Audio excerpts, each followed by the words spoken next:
What I did warn about when I testified in front of Congress in 2002, I said, if you want to worry about a state, it shouldn't be Iraq, it should be Iran.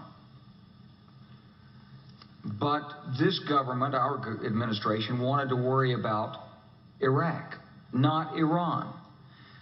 I knew why, because I'd been through the Pentagon. Right after 9/11, about 10 days after 9/11, I went through the Pentagon and I saw Secretary Rumsfeld and Deputy Secretary Wolfowitz. I went downstairs just to say hello to some of the people on the Joint Staff who used to work for me, and one of the generals called me and he said, "Sir, you got to come in. You got to come in and talk to me a second." I said, "Well, you're too busy." He said, "No." He says, "We've made the decision. We're going to war with Iraq."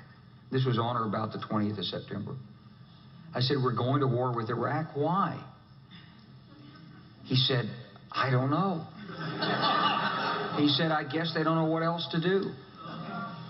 So I said, "Well, did they find some information connecting Saddam to Al-Qaeda?" He said, No. He says, "There's nothing new that way. They just made the decision to go to war with Iraq."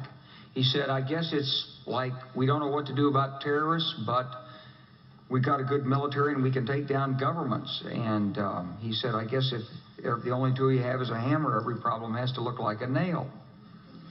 So I came back to see him a few weeks later, and by that time we were bombing in Afghanistan. I said, "Are we still going to war with Iraq?" And he said, "Oh, it's worse than that."